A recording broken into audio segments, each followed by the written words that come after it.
Hello, everybody, and welcome to a brand spanking new episode of MovieKombat. This is episode 4 of season 8 of MovieKombat. We are making our way through the season of the Disney princesses, the official 13 Disney princesses that are that literally Disney actually classifies them. It is a full-on official thing that they do. And that is what we are going through. We have watched 3 other movies that are not this one, which was Snow White, Cinderella, Sleeping Beauty, and now this one, number 4, The Little Mermaid. And we are going in chronological order of when they were released. So that's what we are doing here tonight. So, The Little Mermaid, we've watched it. We've now come back. We are here, and we are going to be reviewing it and talking about it. And then we'll get prepared for our next one. And those that are to come still in our season 8 of the Disney princesses is Beauty and the Beast is next. Aladdin's after that. Pocahontas, Mulan, Princess and the Frog, Tangled, Brave, Moana, and Raya and the Last Dragon. Those are still on the docket. Like I feel like we're about to get to the next. Like, we're about to break into some amazing 90s Disney animation here very soon. I think Beauty and the Beast is 1990. Are they 90? Let me see. Just to clarify. I think it's 1990. 1991. So, yeah, we're going to hit the 90s here. Is that... No, this one's 89. So this is technically... Little Mermaid is an 80s movie. A lot of people don't realize that, but yeah. Let's see here. Nice. To get interesting, gotta take Katie to the hospital. Possible son. Oh no. That sucks. That sucks. It is getting hot. It's getting hot everywhere. It's a hot summer, so let's cool down with a little bit of some movies, some Disney animation. So let's talk about this one. The Little Mermaid has, there's some things I actually kind of forgot about the movie. Like, Jetsam and Flotsam, the 2 eels. I totally forgot they actually had voices. For some reason, I was like, why wouldn't they have voices? Like, every other fish in this entire movie has a voice. Why didn't they? I don't know why I totally forgot. So when they talked, I was like, oh, okay. I totally forgot about that. But, yeah, so... There was that little surprise. This one was a little interesting because it hits a lot of marks that I think a lot of people nowadays probably do not like about Disney animation and could very much criticize Disney animation back then. And because remember, this is 89. This is no longer like 1940 and 50 anymore. So it's the whole... She is 16. She does get married to a prince. We don't really get specified how old the prince is. We can assume he's over 18. And so it's definitely a mark that a lot of people criticize Disney for, and this one definitely like hits harder with because that's the plot a little bit. And so it's a little weird, but like in the 2025 viewing. But the thing is like this is definitely the most, I think, even comparing it to like Snow White and Cinderella and Sleeping Beauty, it's the most like, I would say, girl movie sort of thing, and not a bad way. It's just, you fall in love, it's your first love, you fall for them, and then you kind of act a little weird, like, I don't know. It's like, guys do it too, but I'm just saying, this is definitely a little more towards that, because it's harder to, like, as a guy watching this one, because compared to the others, I don't know, it just seemed like that was really the demographic they were hitting for this one. When it comes to the story, though, I definitely think that, like how I was saying with the last couple of movies, it's a constant building on itself. So, like how we've said, Snow White was the first time we'd ever even had an animated movie to its extent. So that alone is its own feat. Cinderella took the fact of like, hey, what if we like focused on the princess a little bit more, gave her a backstory, gave her some personality? What does that get us? And then we got Cinderella. Then you got Sleeping Beauty, which is let's focus a little more on the villain a little bit, because they didn't really focus that on Cinderella. And Snow White, they kind of touched it, but it wasn't really driven home, because Maleficent is definitely a better evil queen in the sense of all around character development. And then you also have character building of the prince, which I think is Eric. No, Eric is in this one. Charming's in Beauty. I think Beauty had. There was a. I think the prince in Sleeping Beauty had a. Who was the prince in Sleeping Beauty? Eric is this one. What is the name of the prince in Sleeping Beauty? Philip. There you go. Philip. So you had Prince Philip in the last one. He gets a little bit more. He actually fights the villain instead of just like, hey, love conquers all. Which is fine, but, you know. And then this one kind of took all of those, and then we got back to the Disney roots of, like, songs, because in each of these episodes I am keeping track of specific things. How many songs there are. When we see her, when we see the villain, and the first song that we hear. When is that going to happen? This one had 8 songs. So we went from Sleeping Beauty only having 3 to now having 8 songs. So we went back to more singing, it being a full-on musical. We see Ariel, our princess of this movie, at 5 minutes and 52 seconds. And then we see our... Exactly. We see our villain at 11 minutes and 8 seconds, and then our first song is actually 45 seconds into this movie because the guys on the ship actually sing. There's a lot of little songs where they kind of just throw it in there to kind of get us into the musical form, and then if we ever forget about it, they throw another one in there. Ursula, to me, I think was kind of building off of a Sleeping Beauty, Maleficent character villain, where we had a lot more to... Who is this person? We knew Ariel knew her right out of the gate. We know that she's been told stories about her. She knows that she's this sea witch and stuff like that. We didn't need that much backstory and exposition about her. We knew she's evil because apparently Ariel has been told to stay away from her. And then we get her. She has her cronies, which is Flotsam and Jetsam and Flotsam. I think those are the names. And the eels.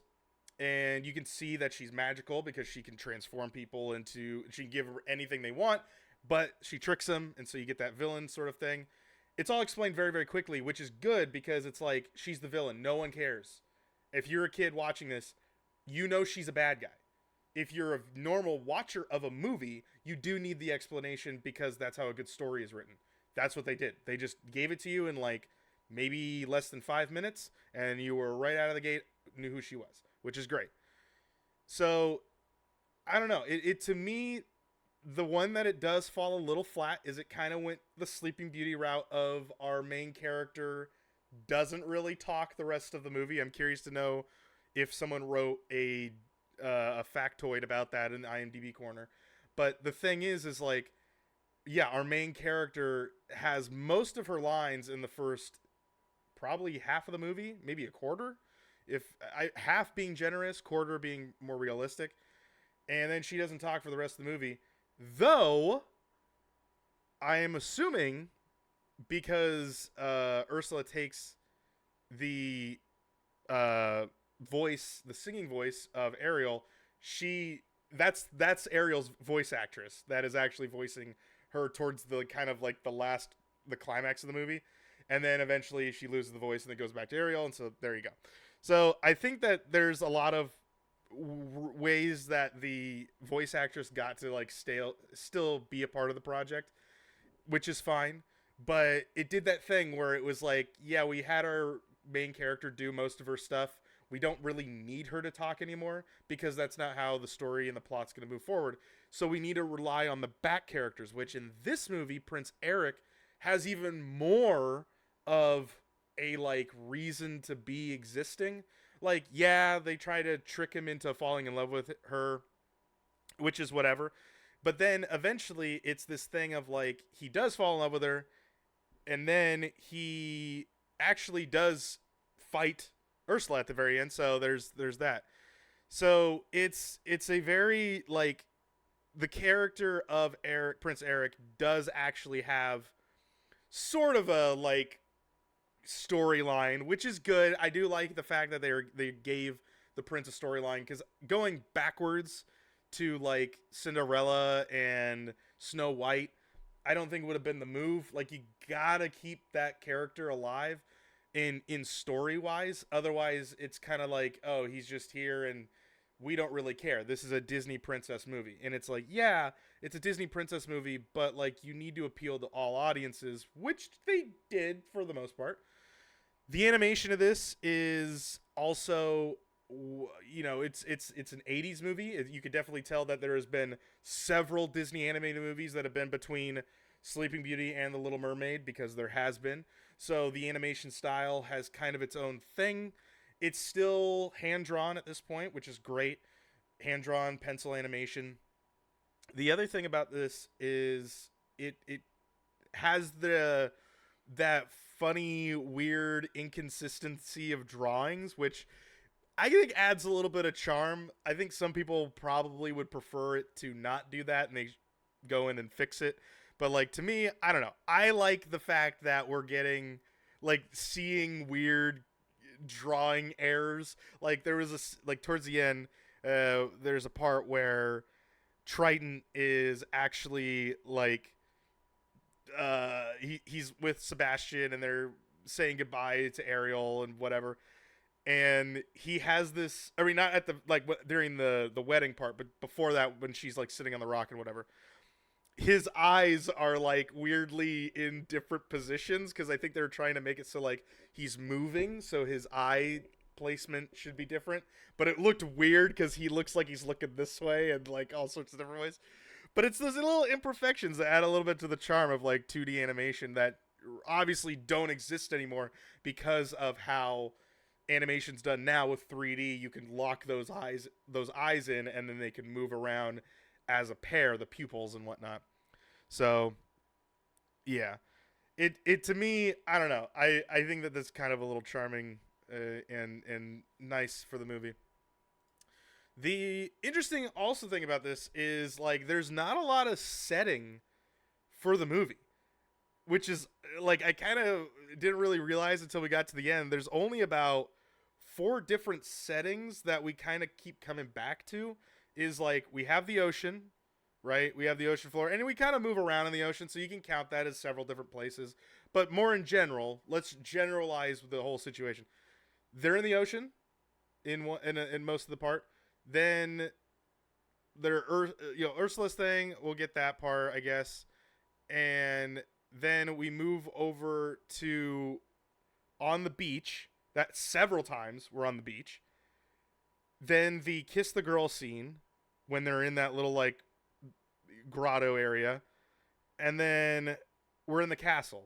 And then we're on the ship. We do that. We're on the that big ship thing, like I think like 2 or 3 times. So it's interesting. I'm curious to know if they chose to do that as like we're going. It saves us money to having to redraw backgrounds because we only have like five or so backgrounds that we need to draw. So that's kind of what that is. Yeah, I think overall it was a fun movie. So yeah, now is it better than Sleeping Beauty and Cinderella and all them? We'll find out. But you know, I think that the movie definitely hits the check boxes of what the other 3 have done before it. And then what it does differently, I think, in this one is focused mainly on animation, because you can definitely tell the quality has gone into more, I don't know, color and things like that, whereas like Sleeping Beauty probably didn't have those options or the other movies before it. So I don't know. But yeah, I think they mainly focused on animation in this one, to me, the way I noticed. But it's also been, this is one of those movies that's actually gotten a 4K. I believe Little Mermaid got a 4K release. So, which Sleeping Beauty, I think, didn't, or has gotten. But it's in letterbox, which is also very interesting. I wondered how that was all done. But Cinderella and Snow White are not done in letterbox. So, yeah, very interesting. Okay, let's head over to the IMDb corner. We've talked about this movie a little bit.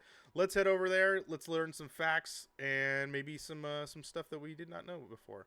Okay, so now I'm trying to check with the. Who is Eric? Is Eric somebody? Huh. No one I know, but. He apparently has voiced Eric several times. He's still Eric to this day. He's still the voice of Eric in like all the Disney video game movies, which is kind of funny. Okay, let's take a look at some trivia. I think we haven't looked at taglines in a while. Did we look at taglines for Sleeping Beauty? I don't know if we did. Let's look at some taglines. I think I missed it in the last episode. But anyway, there's only 3 here, so let's take a look at the taglines for 1989's The Little Mermaid. See it.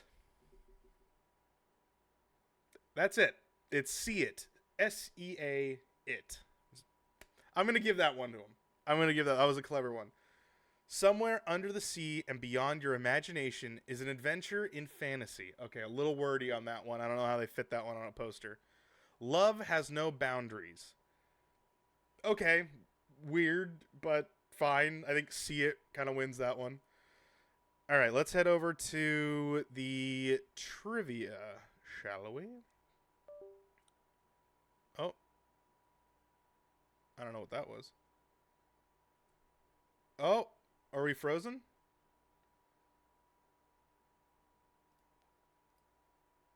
Uh-oh. Did it get like... There we go. I heard a doo-doo. There we go. That was weird. All right, live television, folks. That's how we do it. We fixed it. Okay, let's head into trivia. Yeah. Originally, Sebastian was to have an English accent. It was lyricist producer Howard Ashman who suggested he speak with a Caribbean accent. This opened the door to Calypso-style numbers like Under the Sea, which won an Academy Award. So there you go. He was supposed to have an English accent.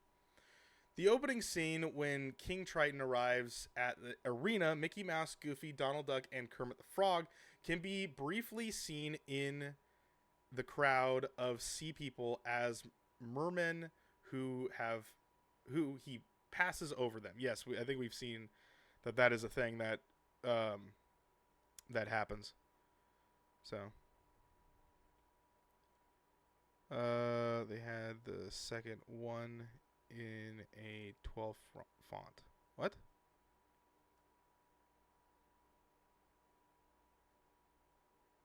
Oh, in the tagline. Oh, got it.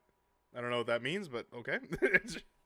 Ben Wright's final film, released 4 months after his death following heart surgery, when he got the part of Grimsby, Prince Eric's manservant.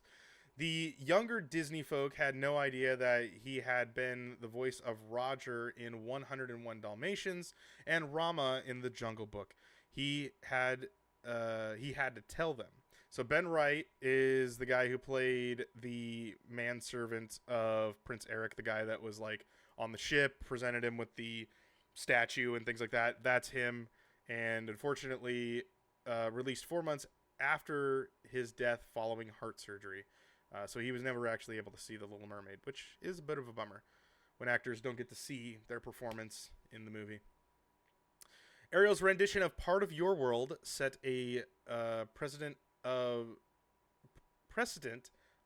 for subsequent Disney animated musicals where the protagonist would vocalize his or her desires early in the film. Oh, interesting. Okay, so this movie started the whole like they're going to sing what they want in the beginning part of the movie, and then you're going to see it happen later on in the movie. The song referred to by Howard Ashman as the I Want song.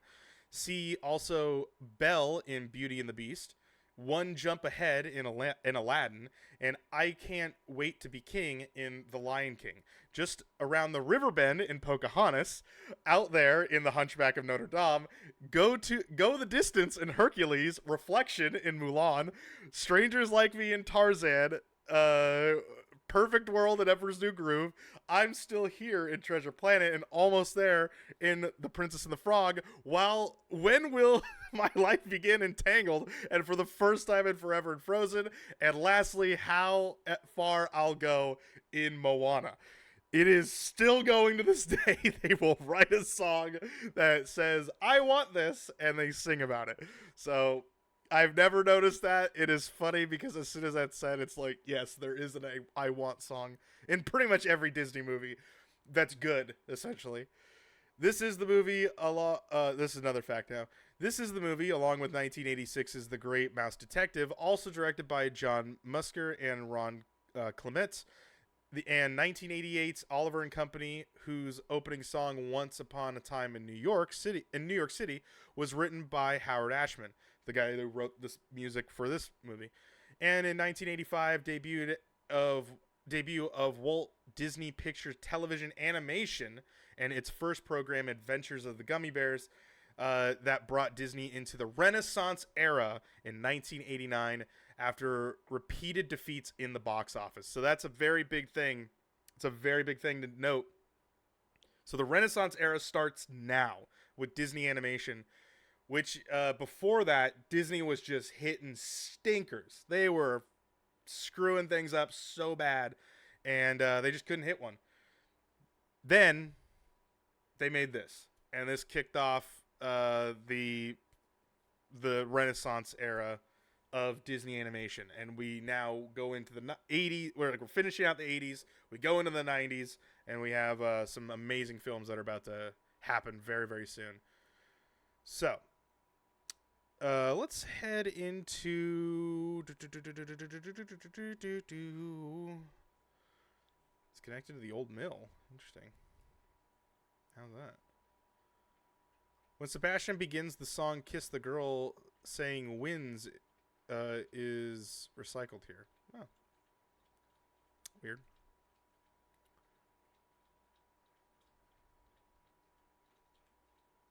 All right.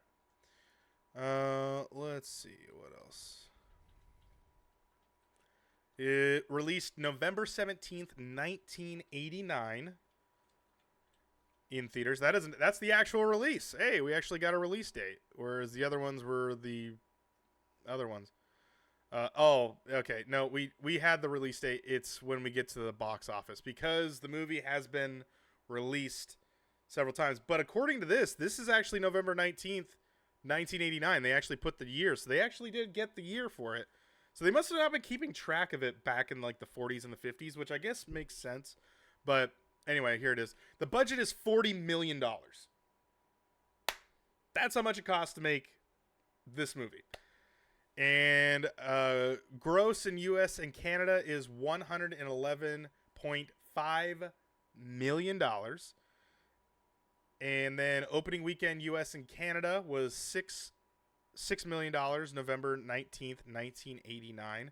So they got $6 million in their opening weekend. Remember, their budget was $40 million. So I'm assuming they eventually got to that. Gross worldwide, they made $211.3 million, not including like the probably millions of dollars that they've gotten over the course of the years. Maybe that includes that, but even if it includes that, The Little Mermaid was a success. Clearly, it has its fans, and that's how it goes. It's an hour and 23 minutes. It's in color, obviously. Dolby Stereo, not surround sound. It is a stereo mixed movie. Aspect ratio is 1.85 to 1. And yeah, that is that. I'm curious to know the director. So the director of this movie is the same. He wrote Moana. So there you go. He also wrote Hercules, Aladdin, and Princess and the Frog, and that is Ron Clements. He's the guy that did all that. So, which is pretty cool to know that he went on and did that, and then he wrote some amazing other animated movies that we still haven't seen yet. And then John Musker, I think that's how you say his name. He went on, and I guess he co-wrote Moana, Hercules, and Aladdin. So they stayed together, which is really cool. That the two writers stayed together. Jodie Benson is our Ariel, and she has gone on to voice Ariel for several times. You might also know her as the voice of Barbie in pretty much, I think, everything. If I'm not sure. No, I guess not. She's just the voice of Barbie in Toy Story movies, I guess. But maybe she isn't. I'm curious. She is Barbie in Toy Story 3. Ariel. No. I think she's just in that, in Toy Story. Unless they haven't made a Barbie movie in a long time. Yeah. She actually voiced Lady in Lady and the Tramp 2. Toy Story 2, Tour Guide Barbie. Yeah. No, she just... Oh, she's Weebo in Flubber. I didn't know that. That's really cool. I haven't seen Flubber in forever, but that's pretty cool. So Jodie Benson, she's very well known around the entire Disney... oh no. Did it again. It's so weird it keeps doing that. It must be like barely hanging on there. Okay, well, I gotta fix that after the recording of this, but it's all right. We know the way to get around it. That's the main thing here. Okay, well, let's wrap things up. I think we've talked about Little Mermaid well enough. So when it comes down to reviewing this whole thing, do I think it's better than the other movies that we have done? Now, remember, our review process is based off of... Copy. This is our review scale. And with that, so far, our movies have been... For Snow White, I gave it a 7. PT Nation gave it an 8.3. Cinderella, I gave it an 8.1. PT Nation, you guys gave it an 8.6. Sleeping Beauty, I gave an 8. You guys gave Sleeping Beauty an 8.5. Do I think it's better than Snow White? I think it's better than Snow White, by far. So it's not a 7. It's higher than a 7, for sure. Do I think it's better than Cinderella?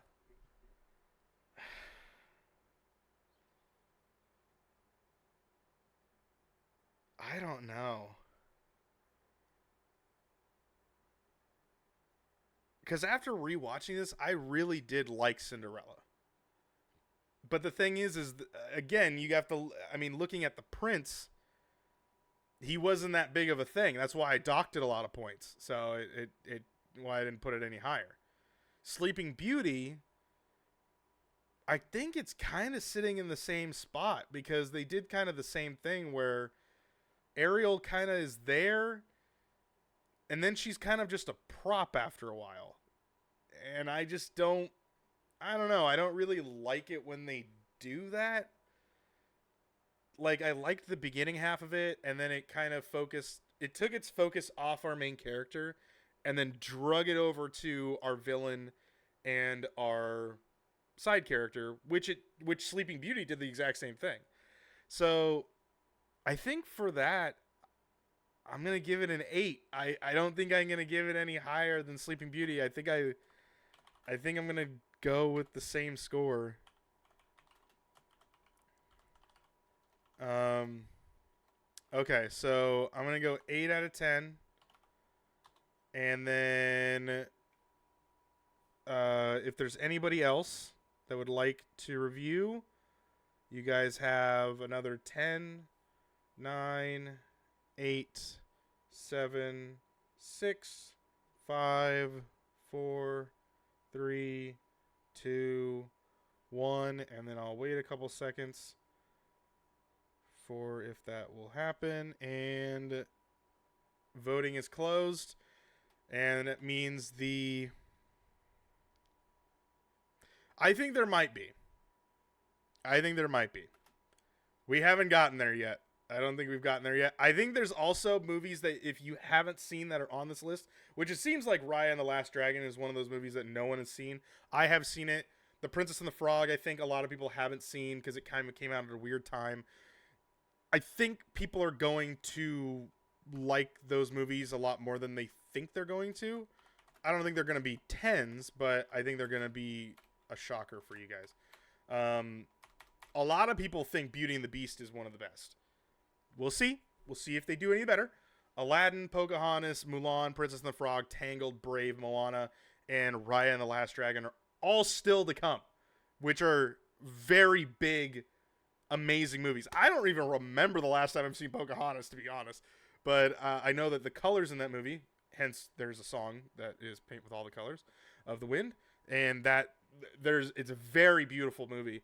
Very artistic movie. So that one's going to be an interesting review just based off of, I don't remember the story, so it's almost like I'm watching it all over again. And then, but most of these movies I've seen relatively recently. Mulan has been a while, but I feel like I love the music in that. I like the story in that already of where I was as a kid. So I don't know. And Aladdin's still in this. So we'll see. There's a lot of amazing music in Aladdin. So we'll see how that goes out.